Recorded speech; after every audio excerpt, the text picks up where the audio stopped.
You know about sexual predators and things like that. I mean, you are one. All right, I was going to say that, but it's true.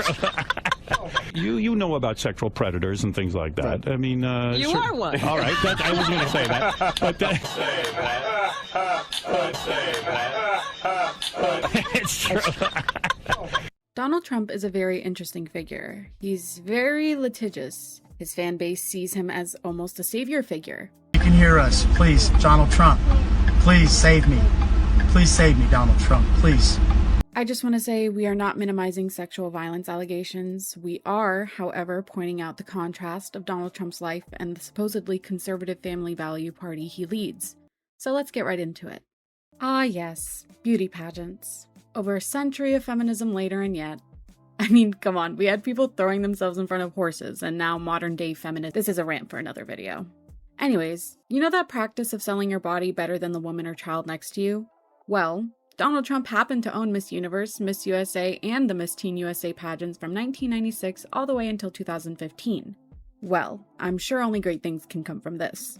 In the 1997 Miss Teen USA pageant, 4 contestants came forward, alleging Trump walked into the dressing room while contestants, some as young as 15, changed attire. Maria Beato, the former Miss Vermont Teen USA, reporting to BuzzFeed News, recalled thinking, "Oh God, there's a man in here," as she changed faster. 3 other anonymous girls reported seeing him in the dressing room as well, with one even saying she was clothed but did introduce herself to him. 11 of that year's contestants reached by BuzzFeed News did not recall seeing Trump in the dressing room, with others saying he may have been in the dressing room. Well, it seems like another unfortunate example of he said, she said. Wait, he said what? Go backstage before a show. Yes. And everyone's getting dressed and ready. And I'm allowed to go in because I'm the owner of the pageant and therefore I'm inspecting it. Is everyone okay? You know, they're standing there with no clothes. Is everybody okay? And you see these incredible looking women. And so I sort of get away with it. Well, what else is there to say then about Trump's proclivities? Besides maybe that other pageant tycoons have, like Trump, found themselves in legal issues. Take one of the current owners of Miss Universe, Anne Chakrachuratip. Acquiring the pageant in 2022, Chakrachuratip and her company JKN Global landed in legal trouble starting in 2023 when an investor accused her and the company of fraud. What's a few default payments, am I right? She was charged with fraud the same year and was of course released on bail, only to be hit with another arrest warrant in November of 2025 after failing to show up to a hearing for the same case. The 2025 Miss Universe pageant was also rife with rigging allegations, but that's neither here nor there. The other co-owner of Miss Universe pageants? Well, Raul Rocha Cantu was also hit with some charges and an arrest warrant around the same time. Mexican authorities allege Cantu is connected to the Jalisco New Generation cartel in La Union Tepito, a Mexico City-based cartel, helping to traffic weapons from Guatemala to the infamous groups. He also allegedly smuggled fuel from Chiapas to Tabasco and Querétaro. So it seems pageant owners, like many, many rich people, aren't the most sound legally. Who would have thunk? But let's get back to the main ex-pageant owner in question, twice over President Donald J. Trump. Going back to the 2016 election cycle, the infamous 2005 Access Hollywood tape came out just 2 days before the second presidential debate. We all know this tape at this point, but in case you haven't heard it for yourself... She used to be great. She's still very beautiful. I moved on her, actually. You know, she was down in Palm Beach. I moved on her, and I failed. I'll admit it. Whoa. I did try and fuck her. She was married. That's huge news there. No, Nancy. Yeah. No, this was marriages. And I moved on her very heavily. In fact, I took her out furniture shopping. She wanted to get some furniture. I said, I'll show you where they have some nice furniture. I took her out furniture. I moved on her like a bitch, but I couldn't get there. And she was married. Then all of a sudden, I see her. She's now got the big phony tits and everything. She's totally changed her look. She's your girl's hot as shit. In the purple. Whoa! Yes! Whoa! Yes, the Donald has scored! Whoa! Oh, my man! Wait, you gotta look at me when you get out. You're like, Set this up. That is very. will you give me the thumbs Look at up? you. You are a You piece. gotta put the thumbs up. You gotta get the thumbs up. Can't be too happy. No, it's her. Yeah, that's her, with the gold. I gotta use some Tic Tacs just in case I start kissing her. You know, I'm automatically attracted to beautiful. I just start kissing them. It's like a magnet. You just kiss. I don't even wait. And when you're a star, they let you do it. You can do anything. Whatever you want. Grab them by the pussy. You can do anything. Look at those legs. All I can see is the legs. No, it looks good. Hello, how are you? Hi. Mr. Trump, how nice are you? seeing you. Pleasure to Terrific. meet you. Terrific. You know Billy Bush?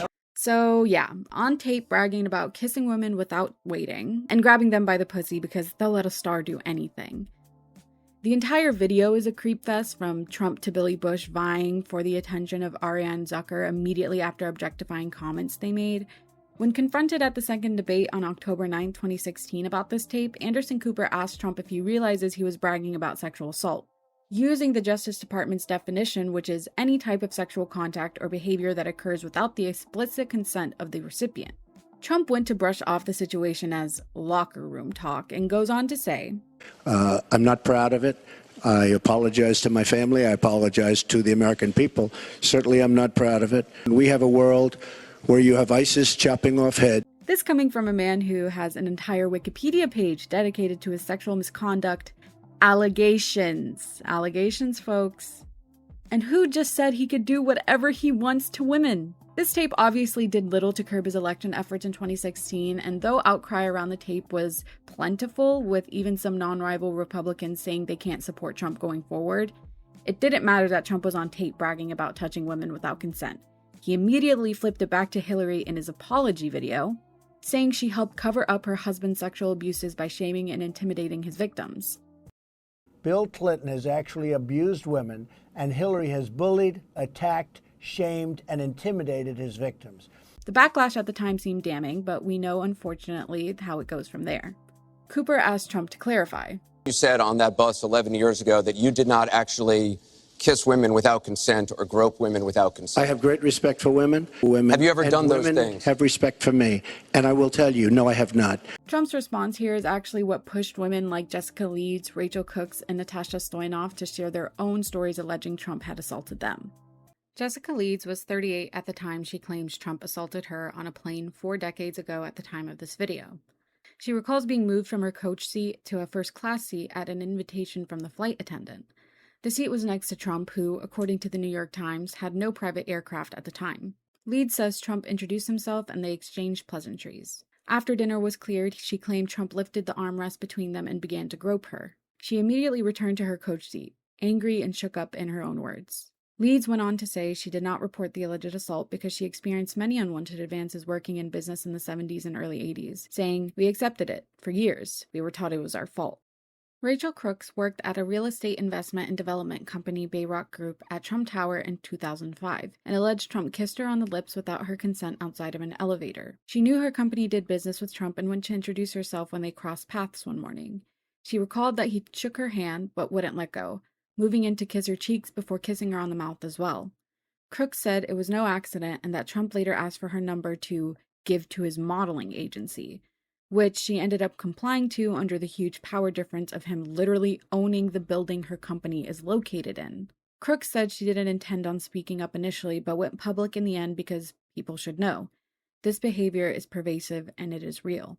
E. Jean Carroll's case against Donald Trump is currently being appealed by Trump at the time of writing at the Supreme Court level. Carroll, a columnist at Elle magazine from 1993 to 2019, shared her story in 2019, writing of multiple assaults she faced at the hands of men over her life. I encourage you to read the full article, as I will only be discussing what she wrote about Trump. She wrote that she ran into Trump in either the fall of 1995 or spring 1996, based on the top coat she remembered he was wearing, in Bergdorf's, a department store. He greeted her with a, "Hey, you're that advice lady," and asked for her help in picking out a present. For a girl, he informed, after prompted by Carroll's questioning. She asked how old the lady was, to which Trump asked how old Carroll was. When she replied 52, he called her old, despite being close to her age. While Carroll advises he buys a hat, he quickly moves to the lingerie section. He pushes her to try a piece of lingerie, to which Carroll pushes him to try it himself. "Come on, let's try this on," Trump said, not realizing Carroll thinks she's about to have him try on the lingerie over his pants. "As I write this, I am staggered by my stupidity," she wrote when detailing this part. I am going to read what she wrote verbatim of the alleged assault itself. Quote, "The moment the dressing room door closed, he lunges at me, pushes me against the wall, hitting my head quite badly, and puts his mouth against my lips. I am so shocked I shove him back and start laughing again. He seizes both of my arms and pushes me up against the wall the second time.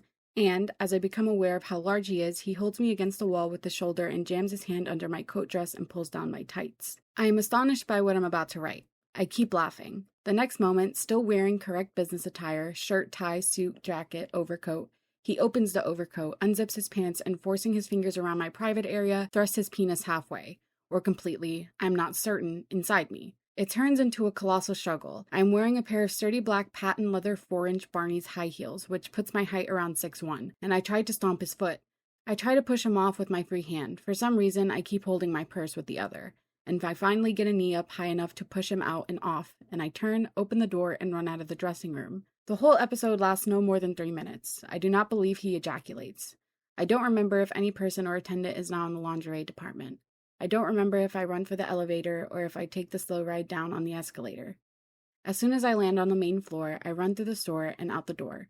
I don't recall which door, and I find myself outside of Fifth Avenue." End quote. Carol's Hideous Men article was published June 21st, 2019, and of course Trump called her a liar in a statement he made the same day. Quote, "Regarding the story by E. Jean Carroll claiming she once encountered me at Berghoff Goodman 23 years ago, I've never met this person in my life. She's trying to sell a new book. That should indicate her motivation.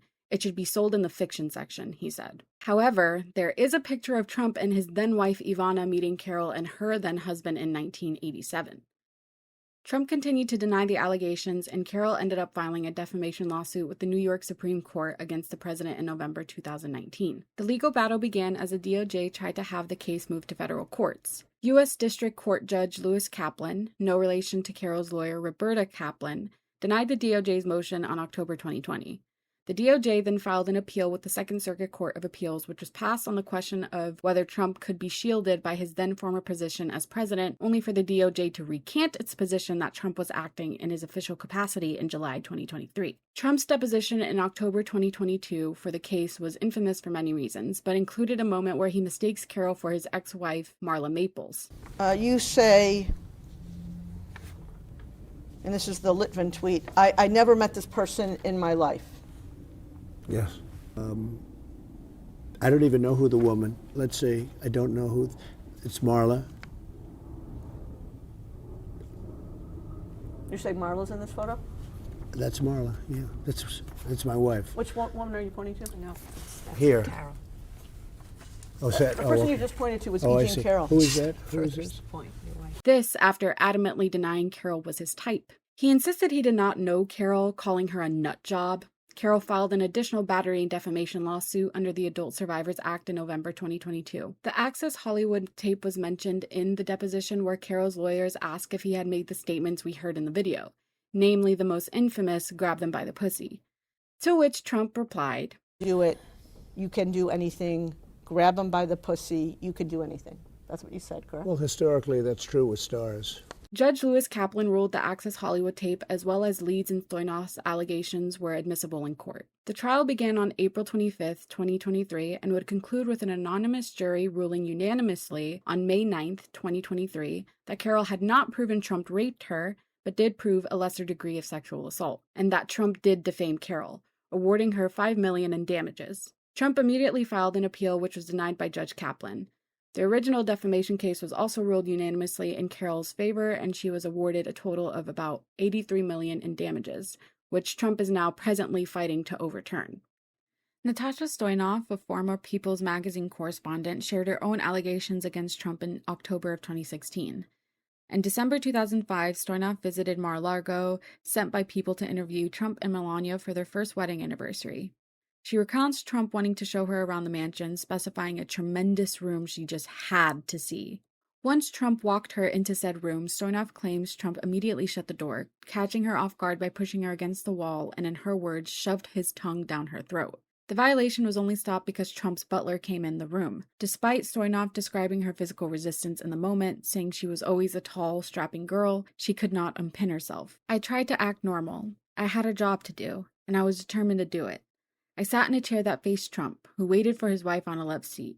The butler left us, and I fumbled with my tape recorder. Trump smiled and leaned forward. She wrote.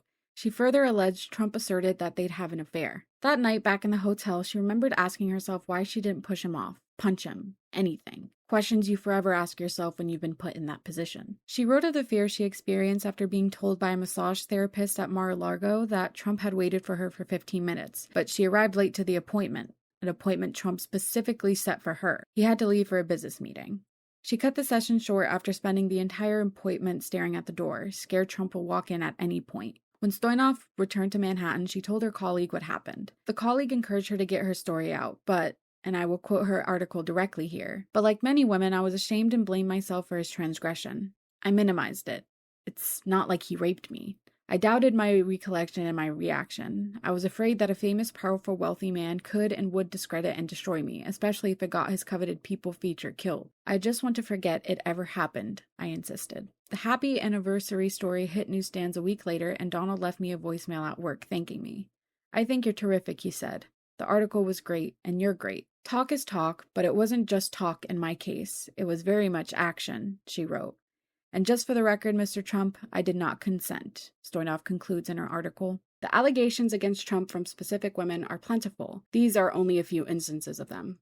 2016 also saw an article written by Michael Gross, a writer at the Daily Beast, detailing accusations of Trump attending sex parties with underage girls based on the information he sourced from two men who were also involved in the parties, one being an anonymous photographer. The photographer said that he would see Trump go room to room, adding that he'd wander off with a couple girls, quote, getting laid like crazy, and that Trump was at the heart of these parties.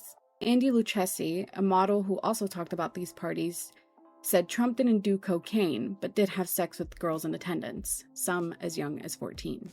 Trump's weird comments about his daughter Ivanka, however, are not allegations, but public knowledge. He has made multiple creepy comments about his daughter. The earliest one when she was just a baby, saying she had nice legs like her mother when asked by an interviewer who she takes up after the most. Donna, what does Tiffany have of yours and what does Tiffany have of Marla's?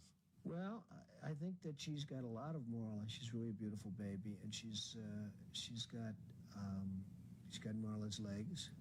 We don't know whether or not she's got this part yet, but time will tell. And I just want to point out this bit from the Access Hollywood tape here. Shorty. Oh, nice legs, huh? Oof, get out of the way, honey. That's good legs. So, yeah. Of course, the most infamous clip we have all seen was from The View, where he said if Ivanka was not his daughter, he may be dating her. It's of a very nice figure. I've said that if Ivanka weren't my daughter, perhaps I'd be dating her. You know? Stop it! Oh, it's so weird. Stop You know what? You are sick. Yeah. He said something similar to a young girl in 1992, saying he'd be dating her in 10 years as caught in a 1992 Entertainment Tonight clip. Soon. Thursday night. You going up the escalator? I'm going to be dating her in 10 years. Can you believe it? Howard Stern even called Ivanka a piece of ass, to which Trump just replied. This also after letting Howard discuss Ivanka's virginity on air. So, it was, I'm young, I'm 24, we had been together for a long time, and, nothing terrible happened, nothing salacious, and you nothing didn't give juicy. In to him, We just you didn't both give in to realized him we needed to sexually, go our I own way. hope? You did not give in to him Of course sexually? not, Howard. Good. You're still a virgin, I assume. Of course. All right, then. I think we touched on everything, right? Right? Oh, no. So will you work with me on this issue so we know who worked with Jeffrey Epstein in building these sex trafficking rings? Absolutely, Senator. Child sex trafficking has no place in the United States of America, and I will do everything, if confirmed as FBI director, to make sure the American public knows the full weight of what happened in the past and how we are going to countermand missing children and exploited children going forward. Thank you for that.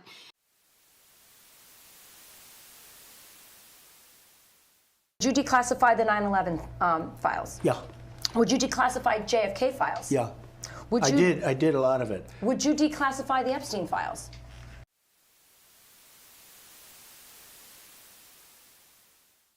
You've seen most of the files. Who, if anyone, did Epstein traffic these young women to besides himself? Himself. There is no credible information. None. If there were, I would bring the case yesterday that he trafficked to other individuals. And the information we have, again, is limited. So the answer is no one? For the information that we have. In the files? In the case file. Okay.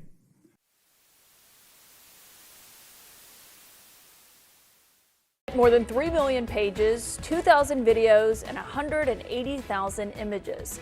CNN teams are carefully sifting through the largest, and what the Justice Department says is the last, batch of Jeffrey Epstein files. It's an enormous trove of documents, and it includes references to some of the richest and most powerful people on the planet. That includes the current president, a former president, cabinet secretaries, a former prime minister, billionaires, and the list goes on and on and on. The Justice Department says Quick disclaimer, I'm not going to cover the Epstein files to any great extent here. To get a more serious and in-depth breakdown of what is in them, please check out this other video series by a different creator. And I know we already mentioned this, but because we're all having fun here and don't want to get sued, we would never accuse maybe the most litigious man to ever come out of New York of anything he has not been proven guilty of by a court of law.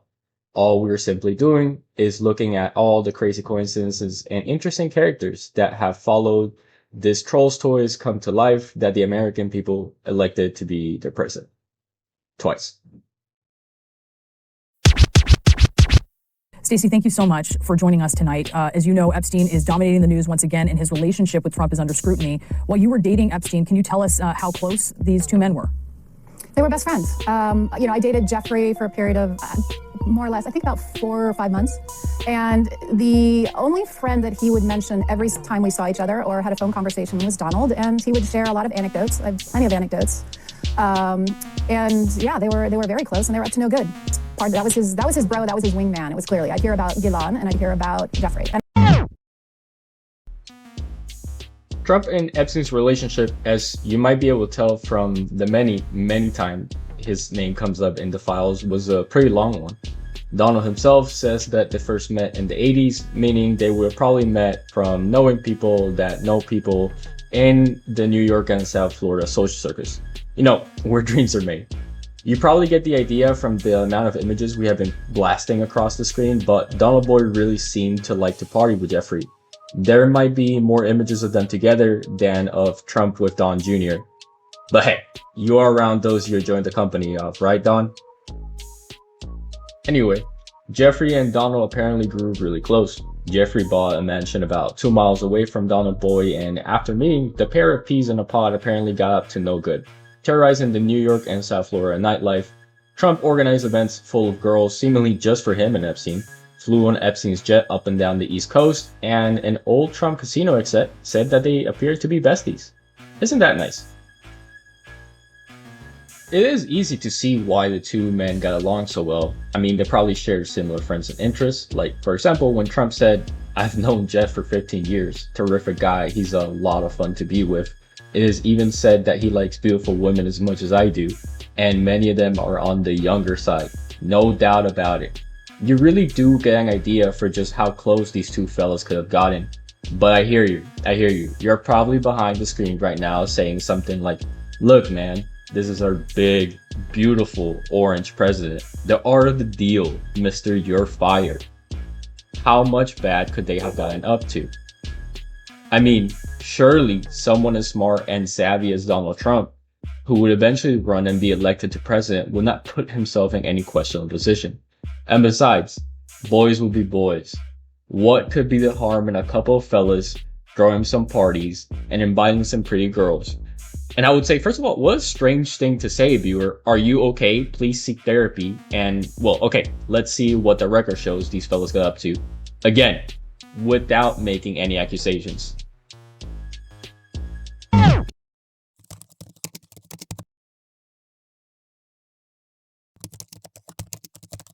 As I previously mentioned, the two boys like to party.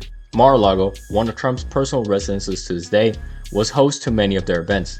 In '92, Trump invited the Buffalo Bills cheerleaders to his South Florida residence to keep him and Epstein company, all filmed by cameras, apparently as part of a piece on Trump's post-divorce life. Totally normal stuff, I guess. Trump's properties were host to a few more events, like when Trump invited around 28 calendar girls for him and Epstein, but crucially, they were also the places from where several problematic accusations against the pair come from. One Epstein victim claimed that at Trump Tower in '93, Trump groped her while Epstein watched. He pulled me into him, and his hands were just on me and didn't come off. Former Sports Illustrated model Stacey Williams says that Donald Trump groped her more than 30 years ago in Trump Tower. with the later convicted sex offender Jeffrey Epstein watching and smiling in the room as it happened. In 2000, Ghislaine Maxwell, Epstein's long-term accomplice and partner, allegedly recruited Virginia Giuffre, one of the most famous Epstein accusers, from Mar-a-Lago, something seemingly backed up by the president himself. Would have had something that would have used it, yeah. People keep writing stories about the time you flew him out of Mar-a-Lago. Can you settle that? What was it about? What caused the breach? That's such old history, very easy to explain, but I don't want to waste your time by explaining it. But for years, I wouldn't talk to Jeffrey Epstein. I wouldn't talk because he did something that was inappropriate. He hired help, and I said, don't ever do that again. He stole people that worked for me. I said, don't ever do that again. He did it again. One of those stolen, persons, does that include Virginia Giuffre? I don't know. I think she worked at the spa. I think so. I think that was one of the people. Yeah. He stole her.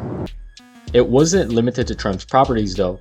Another Epstein victim claims she told the FBI in the 1990s and early 2000s to look into people close to Epstein, including Trump, as she had a really troubling encounter in which, after Epstein called her into his office, Trump, who was also in the office at the time, was looking at her in such an aggressive manner that caused Epstein to tell him, "She's not here for you." She also said that she later overheard Trump saying he thought she was 16.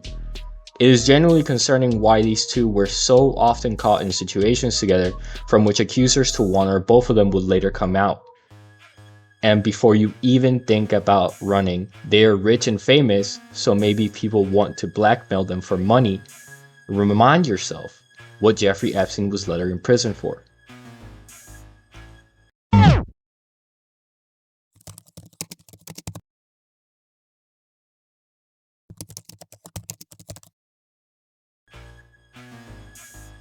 Ultimately though, Mar-a-Lago and real estate in general seem to be the catalyst for, but also the extinguisher of these two's besties relationship, as alleged competition over a property both wanted to acquire and Epstein's insistence on taking staff from Trump are among the reasons given for their relationship ending.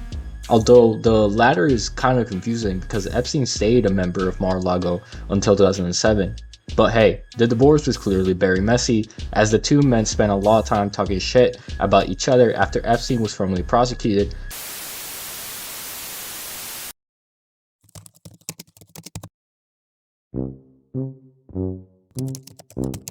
So how do you know this?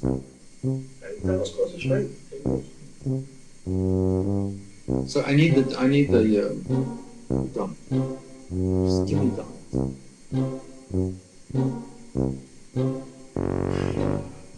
First, but so you probably don't get a scout reduction. Because you have the same male pattern more than the girl pattern. You have a scout system. So, just tell me about his intelligence. There are windmills all over the place, and they are losers. With respect to real estate deals, really, anything else but that, you know nothing. No history, no strategy. Analytic intelligence? No. Now, what's this thing about that functionally he can't read, or he doesn't read, or... He certainly can't read a balance sheet, which is funny.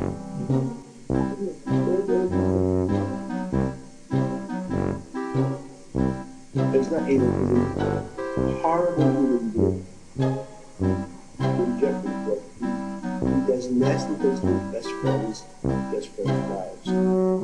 Anyone who first tries to gain the trust and loses it in bad things.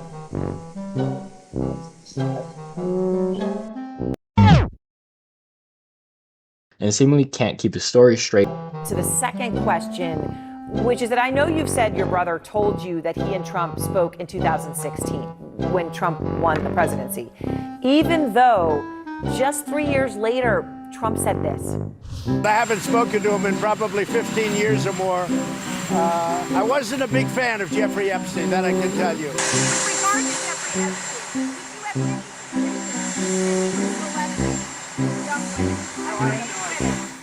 had no idea. I haven't spoken to him in many, many years. So he said, I haven't spoken to him in many, many years, Mark. And then he said in the same year, I haven't spoken to him in probably 15 years or more. That was in 2019. But you say your brother talked to you about a conversation he had very close to this time in 2016 with Trump? Yeah, after the election, I used to speak to Jeffrey regularly, and one of the calls we spoke, Jeffrey told me that Trump, it was after the election that Trump called him, and it was sort of like, can you believe this? Because, nobody believed Trump was going to win. Trump was sort of surprised himself that he won. So Jeffrey said he called him like, can you believe this type of a phone call? So Trump called your brother? Yes, that's what Jeffrey told me, yes. But hey, to be writing a birthday card to each other, they must have grown really close.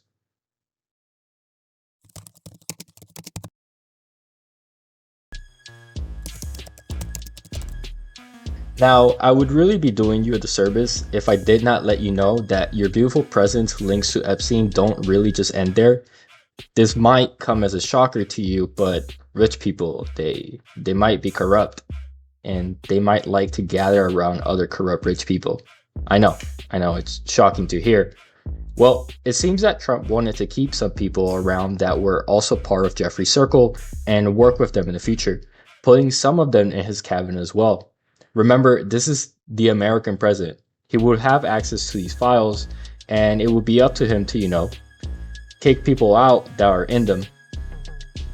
Steve Bannon, a massive weirdo regardless of his ties to anyone, was a campaign strategist for Trump and is in the file seemingly arranging PR moves and giving advice to Jeffrey Epstein.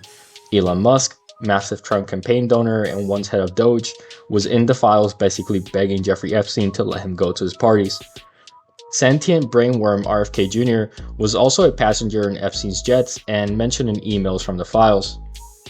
Secretary of Commerce Howard Lutnick ended up telling a Senate committee that he went to Epstein's Island in 2012 with his family. Remember, Epstein pleading guilty to solicitation and prostitution in 2008. Speaking of pleading guilty, Alexander Acosta, who gave Epstein that really soft plea deal in 2008, was Labor Secretary during the first Trump admin. So in 2016, Centers for Medicare and Medicaid Services Administrator Mehmet Oz is in the files apparently inviting Jeffrey Epstein to a Valentine's Day party, again in 2016. And this isn't even a comprehensive list or in-depth breakdown of everyone in and around Trump and their links to Epstein.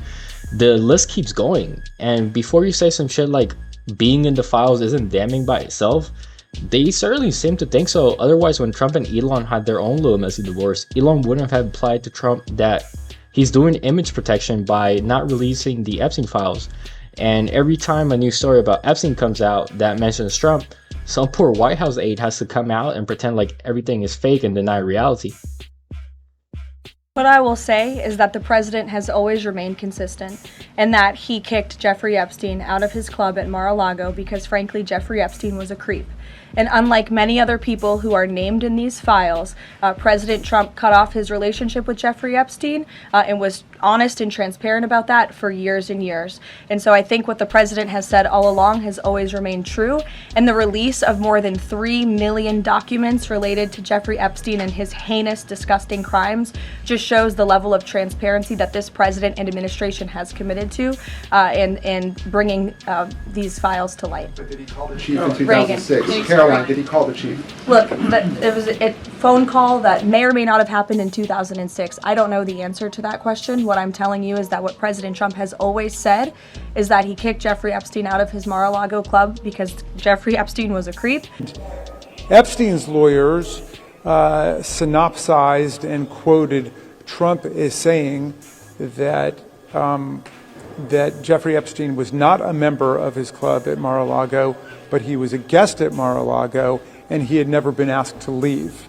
And that was redacted for some indeterminate, inscrutable reason. I know it seems to be at odds with some things that President Trump has been saying recently about how he had kicked Jeffrey Epstein out of his club or asked him to leave.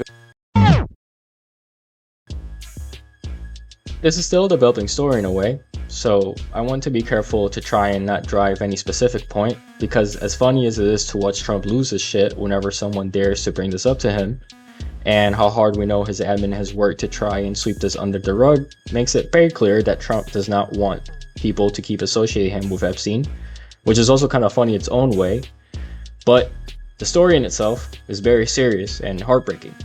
The way the Trump administration has handled the investigation, their hesitancy to release the files, their poor redactions, and the choices they're currently making now all point to an extremely serious and damning situation, not just for this president, but for the entire system.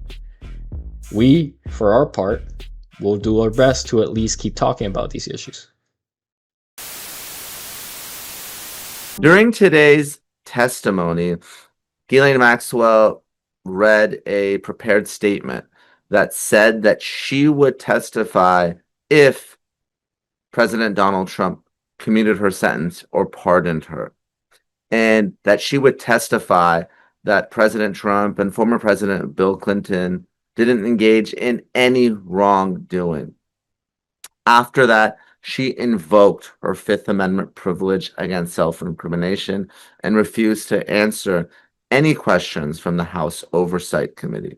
Well, is the president going to rule out a pardon for her? In her testimony, deposition yesterday, her legal team seemed to be making a case again for a pardon from the president. I think it's really time for the country to get onto something else, really. Now that nothing came out about me, other than it was a conspiracy against me, literally, by Epstein and other people. But I think it's time now for the country to maybe get onto something else. What would you say to people like who feel like they haven't gotten healthcare, justice, Mr. President? something that people care about. Yeah, what did you say? Go ahead. What would you say to the survivors?